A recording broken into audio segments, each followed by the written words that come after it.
3, 2. We thank you for downloading the latest episode of Corners of the Culture. I'm D-Lo. He's KC. Yeah. Along with the dope ones. Don is dope. In the building. I realized, this is me. I realized we had a discussion about our new co-host, but we did it after the show ended. So we thought Don was going to come in and talk the Chronic with us. And, maybe we bring him in here for a few other conversations or whatever, but we wrapped up that episode, and I think as soon as we hit stop, it was like, oh yeah, it's D-Lo, KC, and Don. Yes, it's a wrap. That's a wrap in a good way. Yeah, that's what we doing. That's what we doing. Man, listen, y'all don't know how honored I am to be here, for real.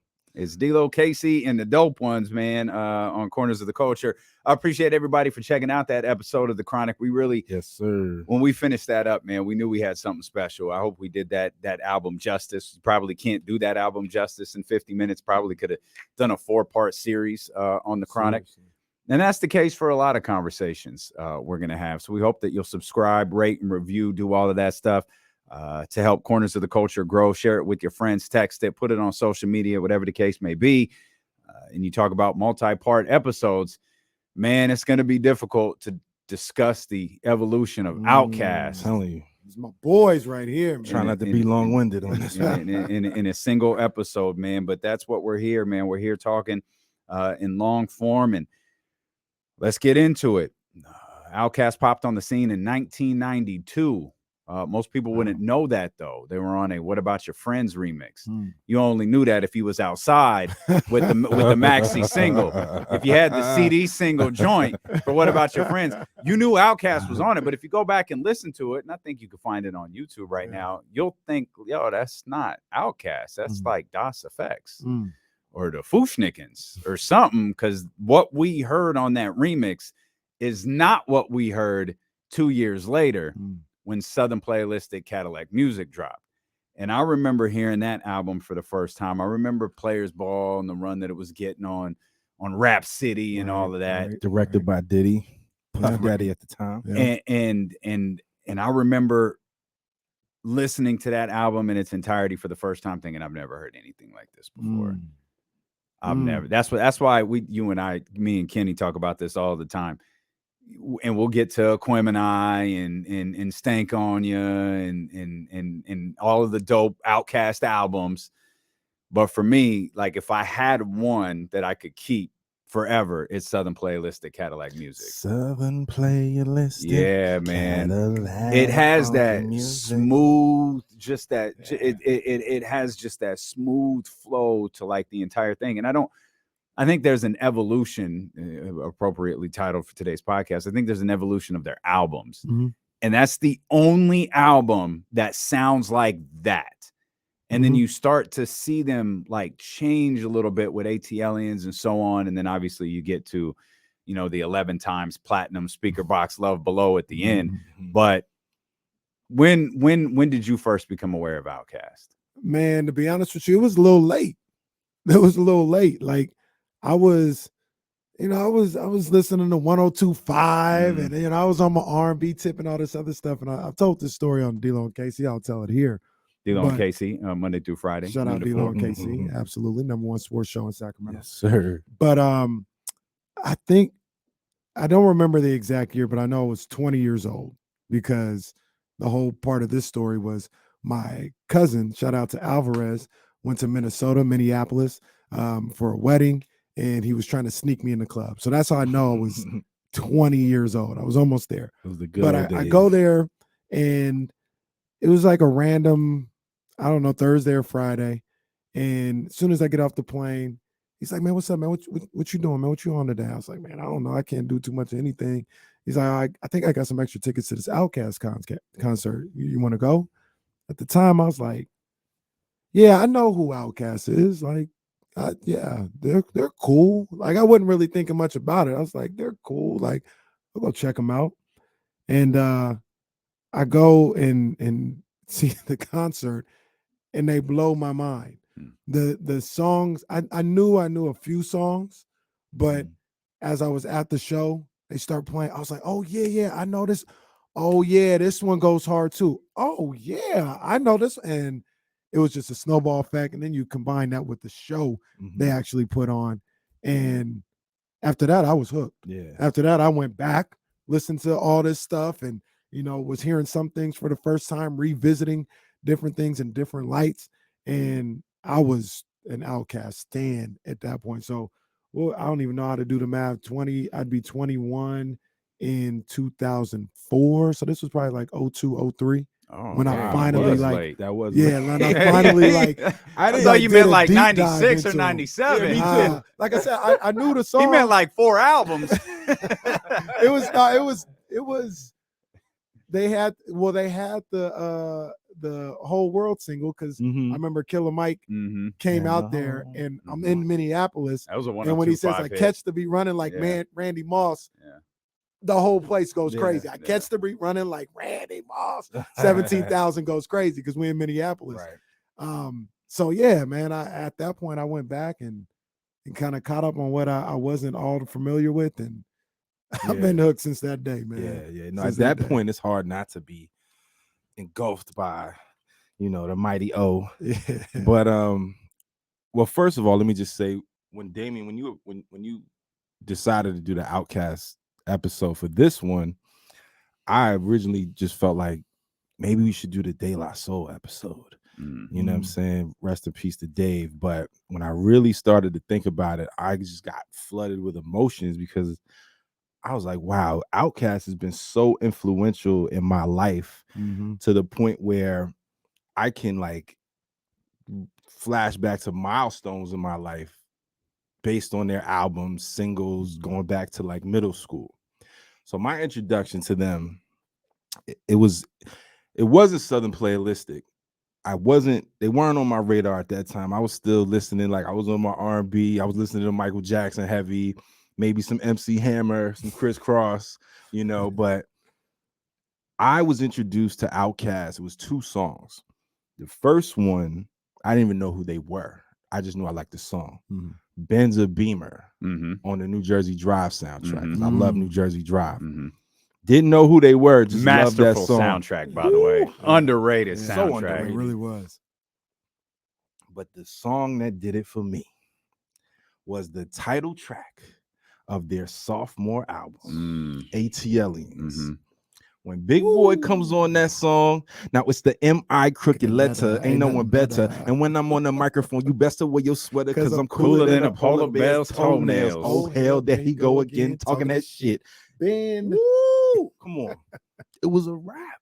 It was like that set the precedent right there for who this group was gonna, like who they, you know what I'm saying, like who they were. Like I had no idea about their background, about the dungeon. I had to go back to Southern Playlistic, but ATLians was it for me for sure. And then Elevators, the amount of and we I'm gonna let you rock, but I'm gonna just let y'all know. In the words of Joe Budden, we podding today. Oh, we podding today. I got a tape. I got a tape. We can get to it later. I'll let you finish. I got a tape. Wait a minute. I got nothing. What's the tape? I got a tape. I think OutKast is the greatest group of hip hop history. Oh man, yeah, we was gonna get there. I think they number one. I think we should wait on that though. I think we should wait on that. Let's go through the discography first. But before we get there? We here. I think they number one. Who's in the conversation then? To me, it's OutKast. To me, Wu-Tang. It's Cast and Wu-Tang. Now, granted, I know people are gonna talk about Tribe. I know people are gonna talk about De La. Got to though. Eric B and Rakim. I get it. You know how I feel. I respect them. I don't think they're as good as Cast and Wu-Tang. Sugar Hill Gang don't do it for you? I think it's a 2-man race. Yeah, I do too. I think it's Cast and Wu-Tang. I'm definitely with you on that, Casey. I can't actually. I don't think that's a hot take. I think me saying they're number one is a hot take, though. I don't think it is. I think if you put them against, if you ask most people and you say Wu, I think people will say Wu. Well, see that. I think I'm in the minority. I feel like that might be a different conversation, because you just said, are they more influential than Wu-Tang? And when you talk about like Wu-Tang, you like, I want to do a whole episode on Wu-Wear and what that meant. Yeah. You talk about influence, those cards you used to get in the CD where you like back in the day, before, www.woowear.com or whatever, Yeah. you had to mark like the Woowear shirt that you wanted, Yeah. send your check or money order and send it back. Like you got those in the Wu-Tang album. And that sparked a, there had always been like a style to hip hop, but this was like, this style is hip hop. So when you talk about influential and you talk about best, there could be different answers in the two. Yeah. But it's like when you talk about the greatest basketball player of all time, you're probably only talking about two players at this point. It's fun to incorporate Irvin and Kareem and Bill Russell and all of these different guys. And well, that's all fine. But really, when you break it down, you're probably talking about two guys. I think that's the case when you're talking about the greatest hip hop groups of all time.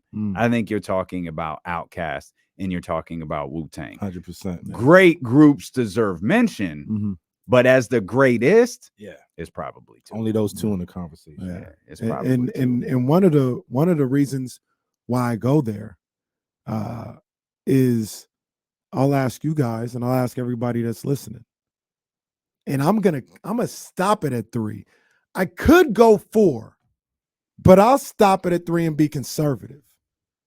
Has there been an opening 3 acts? When I talk about 3 acts, I mean the first 3 albums by a hip hop group better than OutKast's.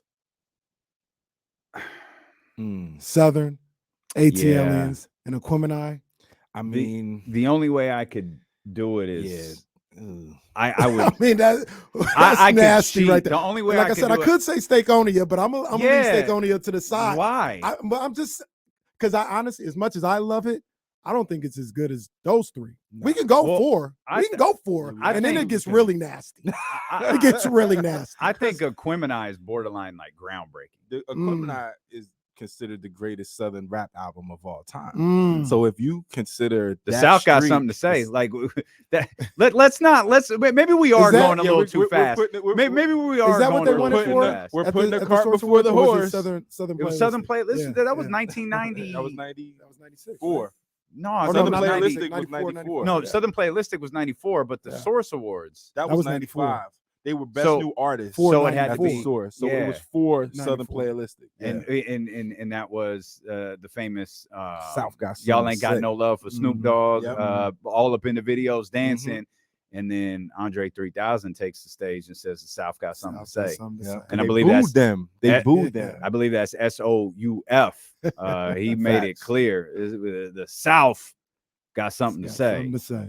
And okay, you talk about influence. Was it OutKast that sparked the Ludacris's, absolutely, and everything, and the TIs and everything that followed from Atlanta? Absolutely. I mean, I'll go as far as to say they made people take Southern rap seriously as a whole, not just Atlanta, but the whole Southern rap scene. Because before that, Southern rap was pretty much like it was underground. Well, it was bass too, right? Yep. It was bass coming out of all of those different regions, coming out of Louisiana, coming out of Atlanta, Texas. It was all like bass.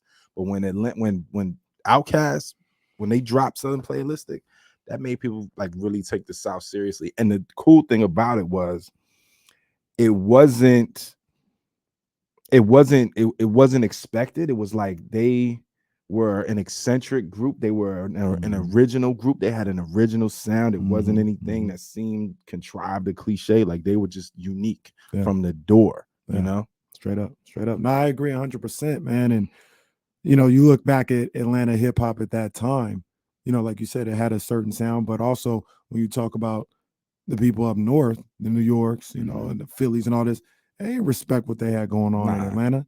But those guys, and this is a trend that you'll see all throughout their career. Those guys, you couldn't front on them. You couldn't front on them. It may sound a little different. At that time, it wasn't Andre doing it, but they may dress a little different. Yeah, they may have a different style. But when they get down to them bars and the way they get on the mic, come on, you can't front on them. And everybody knew that. Everybody knew that. It was like, yeah, them boys is nasty. And you can, the evolution of OutKast sound goes hand in hand with the evolution of OutKast, particularly Andre 3000's look.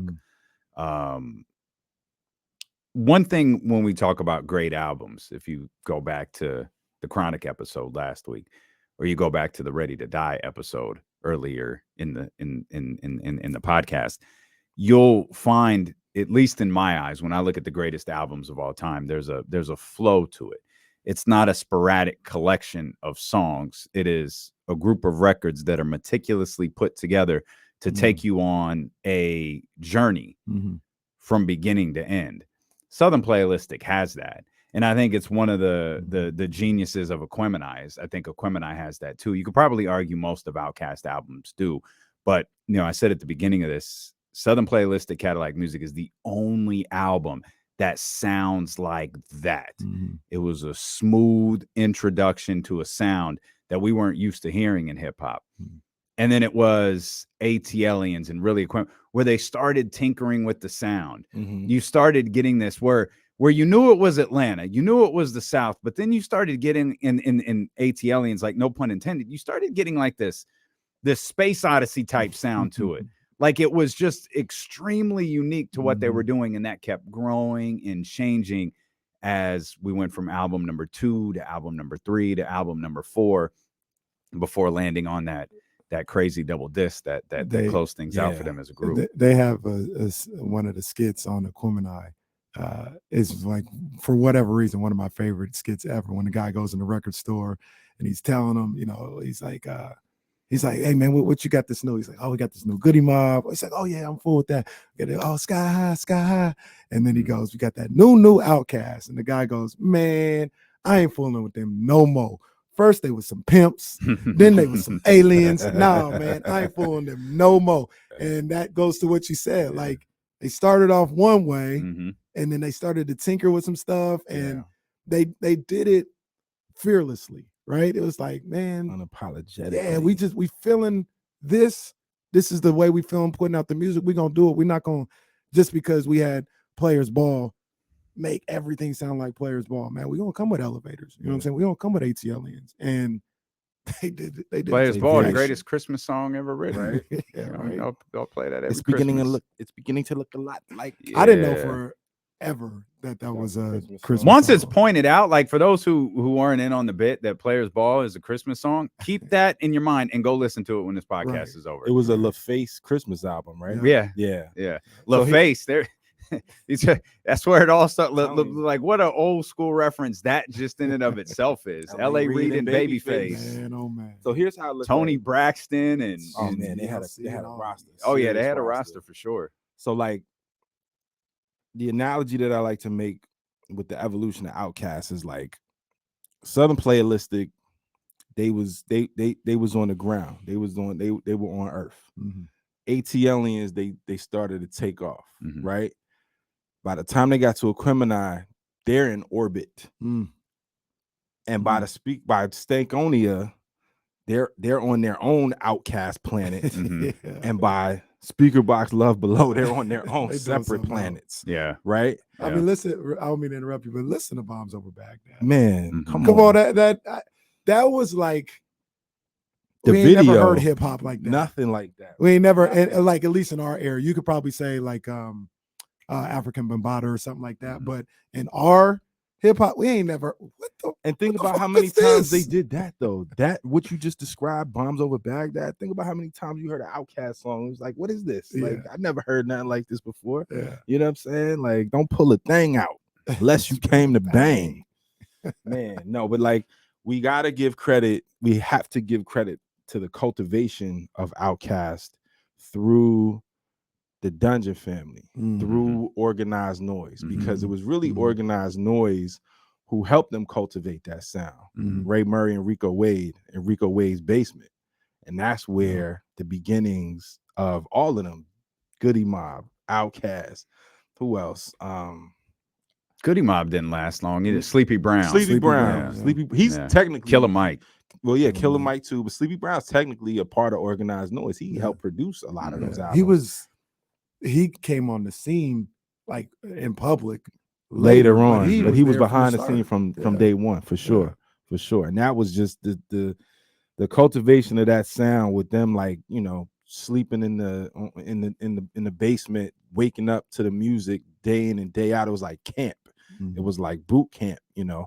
And in order, because they knew, I feel like they knew they had to come hard. They had to, they just had to blow everybody away because there was nothing, there was no blueprint.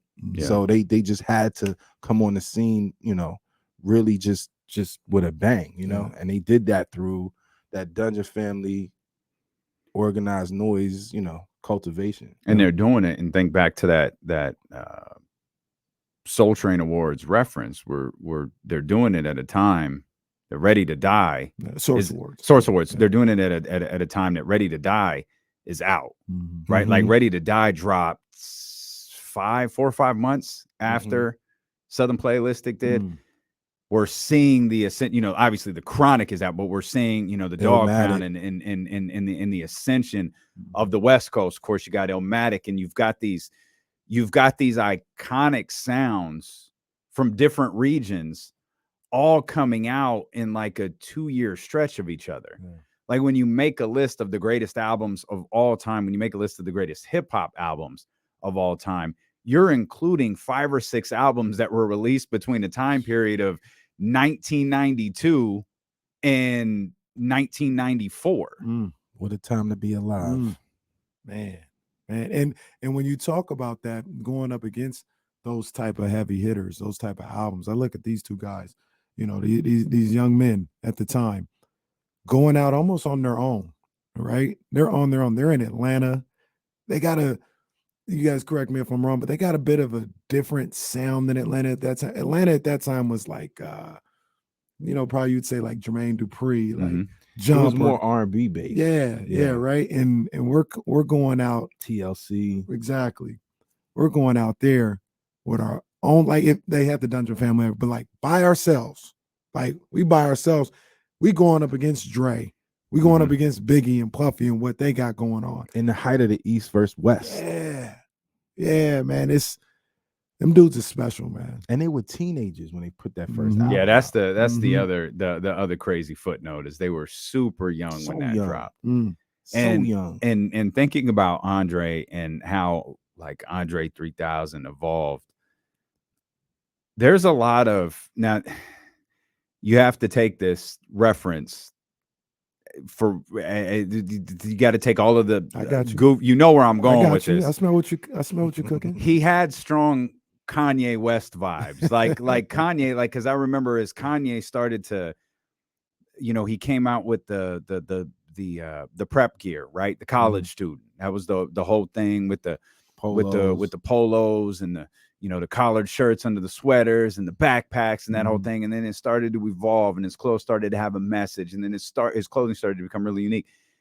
It's exactly what Andre 3000 was. He was rocking baggy polos and big jeans on Southern Playlistic, and then it started to emerge to where, you know, they did that reunion tour. He's wearing, you know, jumpsuits with messages on them, and like all of the jumpsuits are different. Yeah, like none of them are the same. Yeah, and like, you know, his unique personality and the way he approached media, like we saw a lot of that stuff before it really kind of went off the rails with Kanye West. It was kind of a similar trajectory to where I think most people thought, like, Andre is going to be a clothing designer. Like that's like it feels like his, once he got out of music, his second passion was in fashion. Right. But and then go ahead. I did feel like he just decided, no, I'm good. I didn't mean to cut you off, but I was just going to say, when he first started that transition, it wasn't received very well. So like the first the first distinctive change in his fashion was the turban. Yeah. In the ATL's video, right? Yeah. So the camp, I guess, you know, the people in their circle, like, what's he doing? Why he got a turban on? That's what my grandma wears to church. And then they go down to Lenox Mall and everybody got turbans on. You know what I'm saying? Because I mean, man, it's so crazy just to think about both of them, though. Andre and Big Boy, they're both stars in their own right. And when you're a star and when you have that it factor, what you do might not be, you might get some criticism from the peanut gallery. It might not be well received in the onset, but that's your star is going to resonate. Yeah. And so by him, not only with the fashion choices, but like he was like abstinent, he was vegan, he was, before vegan was a big before thing. it was a big thing, right? So he was doing all these what seemed like extreme things, but he was really just ahead of the curve. Yeah. And that too is a sign of like, genius and just, exceptional thinking when you're ahead of the curve like that. You took the thoughts right out of my head. I was just about to say, you know how nice Andre is, that nobody ever challenged him. And as much bravado as hip hop has, nobody has ever challenged that man on anything he's ever done. His bars, his style, nothing. That's how nice he is. Yeah. That's how nice with the pen he is. Like, because like I said, you talk about hip hop, somebody always got something to say. Some rapper somewhere always got something to say. This dude is so well respected and so universally respected that ain't nobody ever said nothing. Not about the turban, not about the wigs, not about nothing. Like that's not about the bell nice bottoms that came after the turban, the bell bottoms, the afro, the cane. That's how nice he is. The Album Below cover art, or the Love Below cover art. Nobody ain't never said nothing about it. Well, the fact that the Love Below is essentially not a hip hop record. It's so the story behind that is they were making separate albums to be released separately. It was never meant to be an OutKast album. And then the record label came to them and said, hey, it's not the right time to do a solo record. And Andre said, well, that's cool. I have this record like done. Big Boy does a record, put them out together. And that's the OutKast album is CD1 is his, CD2 is mine. And Speakerboxx is a hip hop record. Like that's Big Boy. I don't know what to call the Love Below. Like it's a sound of itself. Like it's exactly what you'd think an Andre 3000 R&B like album would sound like. Say Atlanta, like some say New York. Hey Ya was so like unspecific. It was on like pop charts, dance charts, rock charts. Was a phenomenon. Hip hop chart. Like that song was literally on the top of every chart because no one knew what to classify it as. Yeah. And that's a true mark of his genius. Absolutely. I remember when that dropped, much like most people who love hip hop, I didn't know what to think of Love Below. I heard Speakerboxx. I said, Big Boy came with it. Big Boy came. The bass was bumping. Big Boy came with it. And then I heard Love Below, and I was like, yeah, I guess. And then I heard it again, and I said, this shit is kind of fire. And then I heard it the third time, and I said, oh my God, this is amazing. I think that's I think that's how the reception of the album worked, because I was on KSFM at the time. And The Way You Move started out massive. Yeah, it did. Like huge. And Hey Ya was like, no, it's there. It's cool. Yeah. But The Way You Move was, man, when I say every hour and 15 minutes, I mean every hour and 15 minutes without fail. And then it was probably like 3 or 4 weeks where it's like, yo, Hey Ya is gaining a lot of steam. And then all of a sudden it was like, Hey Ya hit the boosters and took off. Both records, by the way, played for an extremely long time in what's called a power rotation, every hour and 15-minute rotation on power stations across the country. But when The Way You Move started to trickle down to more like a power recurrent, which is a little bit less frequent, Hey Ya stayed right there at the top because it was being run on every radio station imaginable, regardless of genre. And this is where when I get back to the argument I had about them being the greatest. And first of all, maybe you guys can answer me this. I don't know why commercial success is looked down on in hip hop. It's not everything. You can't be only commercially successful and be the greatest. But if we're talking about the greatest, I think that factors in. Like that has to be a part of the discussion. Like you can't just be local, just be underground. and be the greatest. I think the reason for that is because hip hop was always hip hop started so underground and started so exclusive, like the performance art that we talked about in an earlier episode. It wasn't made for record, so it is the one genre where commercial, like the Black Eyed Peas. Well, Black Eyed Peas are the perfect example. You got the Black Eyed Peas before they blew up with That's the Joint and That's the Jam, and then the Black Eyed Peas after they blew up. It's an entirely different sound. A significantly wealthier sound. Absolutely. Than That's the Joint. That's the Jam. I say that to say though, OutKast, between them and Wu-Tang, you can tell me a little different. You're a little older than I am. I didn't hear Wu-Tang on the radio out here. The only time, if you would hear Wu-Tang, it would be 12 o'clock, 12 a.m. right? Saturday some night. DJ in the mix, underground, doing all that other stuff out here. In New York, it was massive.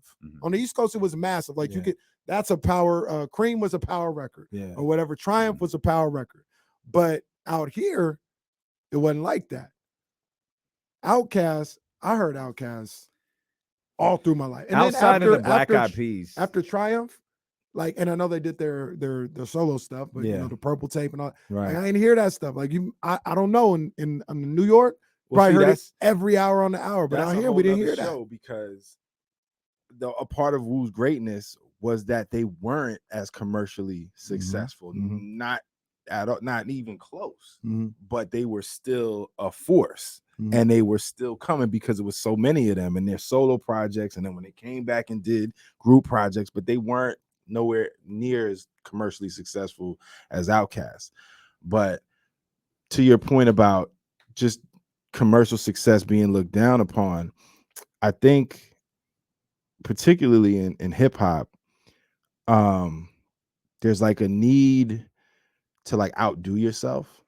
You know, you're competing with yourself. Once you reach a certain stature and once you reach a pinnacle and you consider, like, because they say this, like, this was what Nas was cursed with. Like, Illmatic was so good, it was so hard to follow up. And those albums that followed were great, but because Illmatic was such a benchmark, it was like he couldn't live up to it. So and then it's just because it's so competitive. I mean, Dre said it in Rosa Parks. Baby boy, you only funky as your last cut. You focus on the past, your ass will be a has what. So once they reached that benchmark, it was like, okay, what are you gonna do next? You know what I'm saying? What do you think their benchmark was? Quimini? No, I think it was Love Below and Speakerboxx, actually.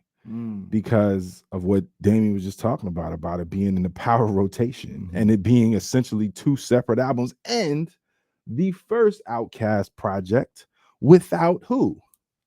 Organized Noise. They did not produce one record and they were hurt by that too. But they had evolved musically so much. Dre was producing all his own stuff. And then Big Boy, he had his own team, but they had coming to they were already certified legends after Aquemini, and then they doubled up with Stankonia. So by this point, they're just, you know, I was thinking about why you don't hear the same criticisms of OutKast that you do the Black Eyed Peas, right? Because OutKast, people forget, like Speakerboxx, the Way You Move and Hey Ya, just massive hits. ATLians, Rosa Parks, Elevators, those are all massive records. And what I think happened is OutKast was a hip hop group that made hip hop records that became pop records. Whereas the Black Eyed Peas were a hip hop group that made pop records that became pop records. And absolutely. I think, you know, in talking about the evolution of the Black Eyed Peas, their music evolved to where I think they started targeting a different audience. OutKast music evolved, and that's not a knock on the Black Eyed Peas, by the way. OutKast music evolved to where they were just trying something different. They just wanted to hear what the sounded like. Absolutely. As it doesn't, like, I don't think it existed before then. I don't think it exists now. No. It's a sound that's exclusive to them. I think you hit the nail on the head, because Dre could make Hey Ya and nobody would say anything because he's verified, certified. Absolutely. Like he's there, and that's And Roses too. Let's not forget Rose Roses. was a smash, Let's right? not forget it. And no shade to Will I Am, Black Eyed Peas. They put in their own work, but I don't know if they were, like you said, they started making these songs that it said this is a pop It's a song, pop record, and yeah. we're doing it. Andre was just like you said, I'm gonna try and do something different, but he was so verified and certified before that. He could do whatever he wants. And like for somebody like that, for me, like I have this discussion all the time about Drake, right? People like, man, I don't like Drake. All he does is sing. Well, it's not like he can't rap. Right. Like we've heard him rap. He is verified and certified in the bars that he has. Yeah. He's allowed to go sing if he wants to. That's how I feel about Dre.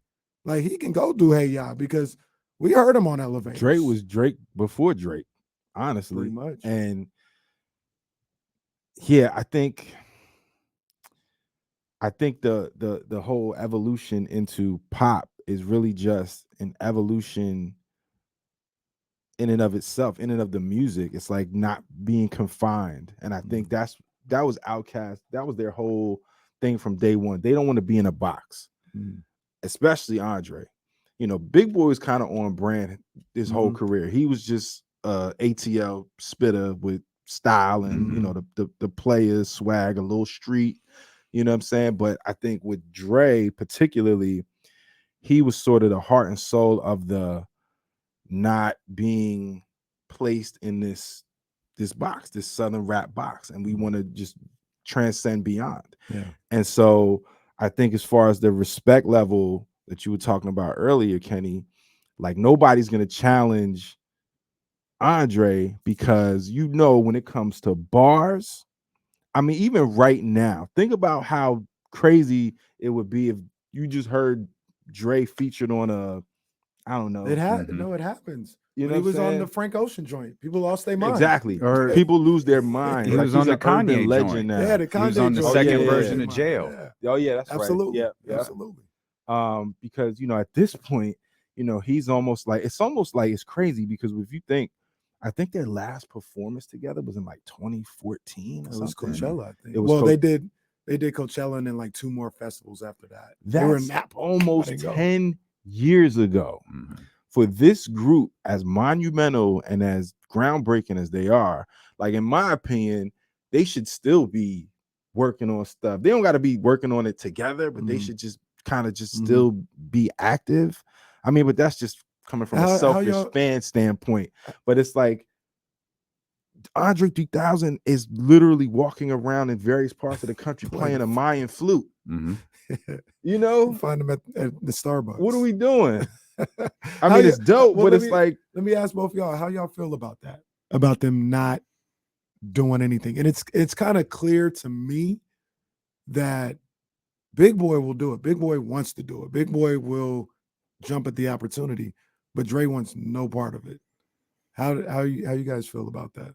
There's a tweet that CM Punk once tweeted, of all people, that I just thought was incredible because it was during CM Punk's hiatus from wrestling. Everyone was clamoring for him to come back, and he tweeted like, "Why can't there be more people like John Hughes? You make great movies and you just disappear." Of course, Punk got to, he's from Chicago. John Hughes is a Chicago director, and he made those 80s high school teen classic movies, The Breakfast Club and all those different 16 Ferris Candles, Bueller, all of those joints right there, right? And then he was just gone. Yeah, he was done.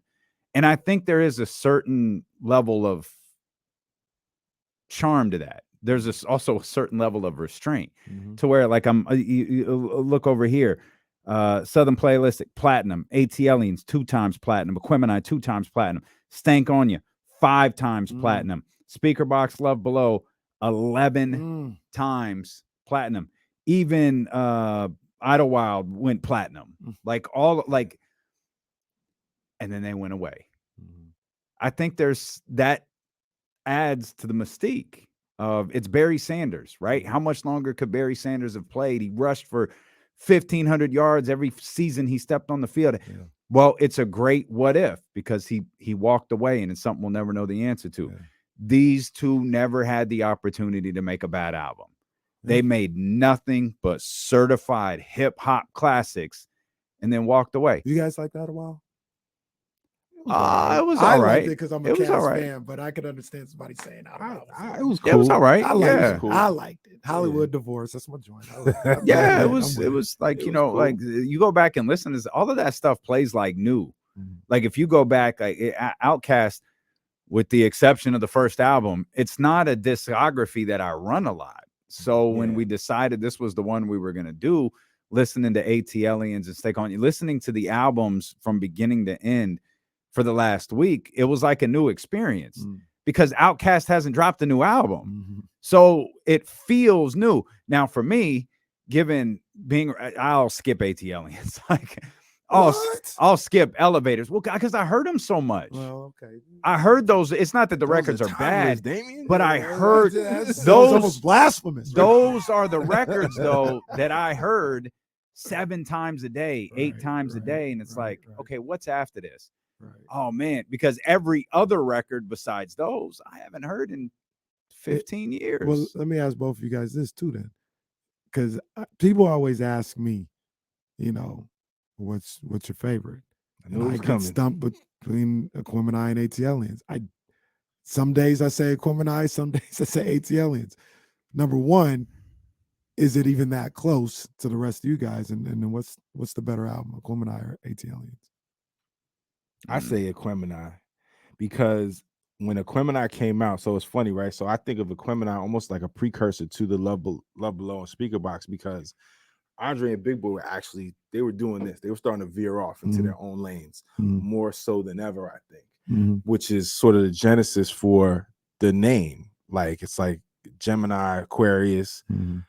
We're separate but equal. It's him and Aquemini. You know what I'm saying? And they knew it was like, you know, it's almost like a marriage you've been in for however many years. We're better together than apart. And they knew they could make magic, but they also like knew that if they didn't, I feel like at that point, if they didn't make that album, then it would have been a wrap, because they could have went solo back then, you know. And Aquemini was such like, it was a stamp. It was just like, this is it. I mean, and then when you take a record like Spodiote Doublelicious Angel, which is so different, it's almost like a spoken word song, Right? And it, to me, it's the best song on the album because it is OutKast. Like it's them, it's their personalities. And I mean, Rosa Parks, Skewed on a Barbecue, the art of storytelling, with Raekwon, Skewed Barbie. and I'm starting to Spodiote because it's so different, and then the rest of them joints is just like, they're undeniable. I think you hit it on the head, but you also opened up with something which I think I already said, but I'll repeat, and I want you to answer too. You started by saying your favorite, and then you graduated to like, what's the better album? My favorite is Southern Playlist at Cadillac Music. What's yours? This is an unpopular answer, but my favorite OutKast album. I don't think I gave Out of Wild a shot, honestly. I was in a weird space when that album came out. I was trying to figure out life. Monet song on there was crazy. My favorite OutKast album is The Love Below. I ain't mad at that, because I don't know, like Prototype is my favorite song on that album. Yeah, but for like sentimental reasons. Like I was in college, I was at Hampton University, I was a freshman at Hampton. And that was just a special time. And it was something about that song that just encapsulates. Let's do something out of the ordinary. You know? Man, I love that joint. So yeah, that's probably my favorite. But I think Aquemini is the best. My favorite song of all time is it's a toss-up between ATLiens and Spodiote, but my favorite album is probably Love Below. I think Aquemini is the peak of their artistic creativity. I think and I think you said this perfectly, Don. It's the precursor to the Speakerboxx, The Love Below. It's as far away as they're going to get from Southern Playlist at Cadillac Music. And Stankonia, which was really, really good, became like a placeholder for that ultimate album there at the end. But when you talk about like the peak of creativity and evolution, I think it's Aquemini. Yeah, I think that's the best. You know what's really dope about them, and I'm assuming it's still the same way. We talk about, you know, them musically, and like I asked the question, like, do we feel cheated because they stopped making music? And you know, I wish they'd make music, man. I want them to go on tour and all this other stuff. And I talk about how Big Boy clearly seems like he's for it at any point in time. Yeah. And Dre's out the way. I saw an interview not too long ago. Like I said, I still really hope it's the same way. And they asked Big Boy about all of this.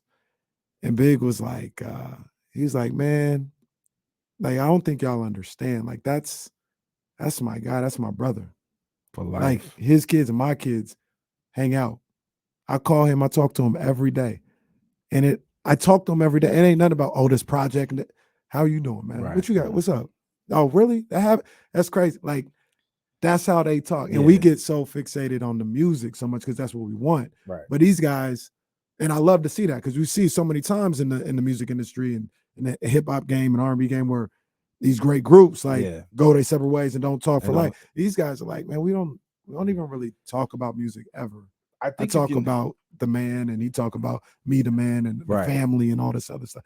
I just thought that was so dope when I heard him say No, that. it is dope. It is dope, and I'm so glad you spun the block for that one, Kenny, because I wanted to come back to that point. Because first off, I think you could tell that there's real love there, you know, as opposed to, like, let's say Tribe, where there's love there too, but they for petty reasons fell off, you know, and for OutKast, even though yes, fans selfishly want them to continue to make great music and be out there performing, and you know, because they're just a one of a kind, you know, group. But to Damien's point, I think the mystique part about it, that is important from a creative aspect. And as a creative, the goal is, I want my creativity to be validated.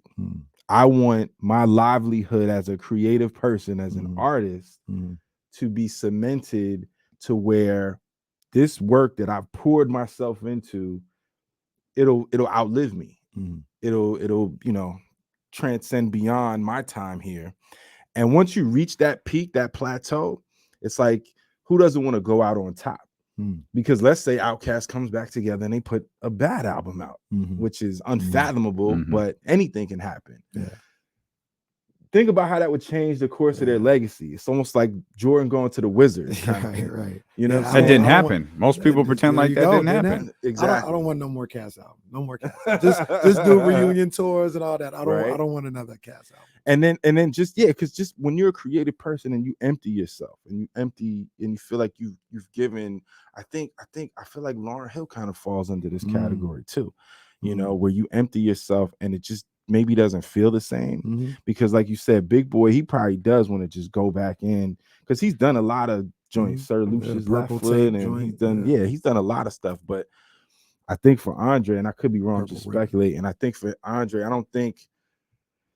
I just don't know if it's there for him, because as a creative person also, once you feel the need to get something out, you're gonna do it, you're gonna find the way, but the timing, everything has to be right. The stars got to be aligned, everything needs to be right. So when it's not, you don't want to force something. You don't want to put something out there. Exactly. You know, when you that Dre's a perfect example. When you're creative like that, everything has to be in place for you to put out your best work. But I feel like maybe he feels like they already have put out his best work or their best work as a group.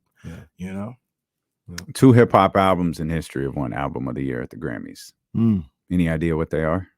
Miseducation and Love Below Speakerboxx. You just referenced the 2 people who have won hip hop album of the year, and you've made reference to 2 of the next 3 episodes that we're going to do next week. The Illmatic Effect. We'll dive into Nas's classic, and I'm sure our boy Kamara, when he hears this, he's going to want to get in on this, because he often refers to Illmatic as the hip hop Bible. Then we got the history of Bay Area hip hop coming up after that. That's going to be a lot of fun. Yeah. And then you just mentioned her. I think this will be one of the most interesting episodes we do. The miseducation of Lauryn Hill. El Boogie. We'll talk about Lauryn Hill and her amazing place in hip hop history. Make sure you go check out thedopeones.com. Find out what Don is all about. For those who watch D-Lo and KC Monday through Friday, you see a lot of Don's work, both on our attire and on our live stream. Absolutely. You ain't fooling with that cast? I thought it was your boys. I thought it was your phone. Head over to appreciate all the support. Sure. thedopeones.com. Check us out, D-Lo and KC Monday through Friday. Noon to 4 on ESPN 1320. You can check us out on YouTube as well. You can check out DLoandKC.com. But most of all, if you dig what we're doing here on the podcast, please hit the subscribe button. Share it. If you got one of the platforms like Apple or Spotify that allows you to rate and review the show, please do that as well. If you think we're worth 5 stars, hit that. Leave us a little note. That helps the podcast grow. That helps us get noticed by Apple and Spotify. That pushes us up in the algorithm. We're begging for likes. We're not above it. We want those downloads. We want those 5-star reviews and all that good stuff. And most of all, we want you to be back here next week. D-Lo, KC, the Dope Ones on Corners of the Culture. Holla. Let's go.